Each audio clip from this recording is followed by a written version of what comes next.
தற்போதைய சூழ்நிலையில் சிங்கப்பூர் செல்வதே குதிரை கொம்பாக உள்ளது. படிப்பிற்கு தகுந்த வேலை கிடைப்பதில்லை, வேலைக்கு தகுந்த சம்பளம் கிடைப்பதில்லை, சம்பளத்திற்கு தகுந்ததை போல் ஏஜென்ட் ஃபீஸ் சொல்வதும் இல்லை. இந்த சூழ்நிலையில பலரும் சிங்கப்பூர் ஏன் செல்ல வேண்டும் என்ற யோசனையில் உள்ளனர். மற்ற நாடுகளுக்கும் சிங்கப்பூருக்கும் உள்ள மிகப்பெரிய வித்தியாசம் என்னவென்றால், நீங்கள் சிங்கப்பூர் செல்லும் பொழுது இருக்கும் சம்பளம் திரும்ப வரும் பொழுது இருக்காது. நீங்க முதலில் செல்லும் பொழுது உங்கள் மாத சம்பளம் 1000 சிங்கப்பூர் டாலராக இருந்தால் 2 அல்லது 3 வருடங்கள் கழித்து உங்கள் சம்பளம் 1200 அல்லது 1500 டாலராக இருக்கும். இது கம்பெனியை பொறுத்து மாறுபடும். இதைவிட அதிகமாக சம்பளம் வாங்குவதற்கும் வாய்ப்புள்ளது.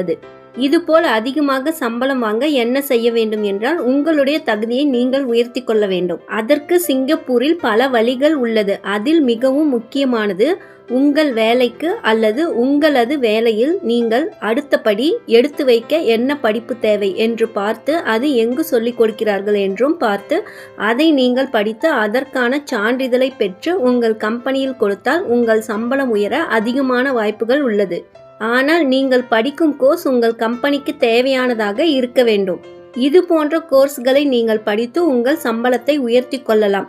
ஆனால் உடனடியாக எதையும் செய்துவிட முடியாது. அதற்காக நீங்கள் காத்திருக்க வேண்டும். உங்கள் வேலை நேரம் போக பகுதி நேரங்களிலும் நீங்கள் படிக்கலாம். விடுமுறை நாட்களிலும் இது போன்ற கோர்ஸ்கள் நடத்தப்படுகிறது.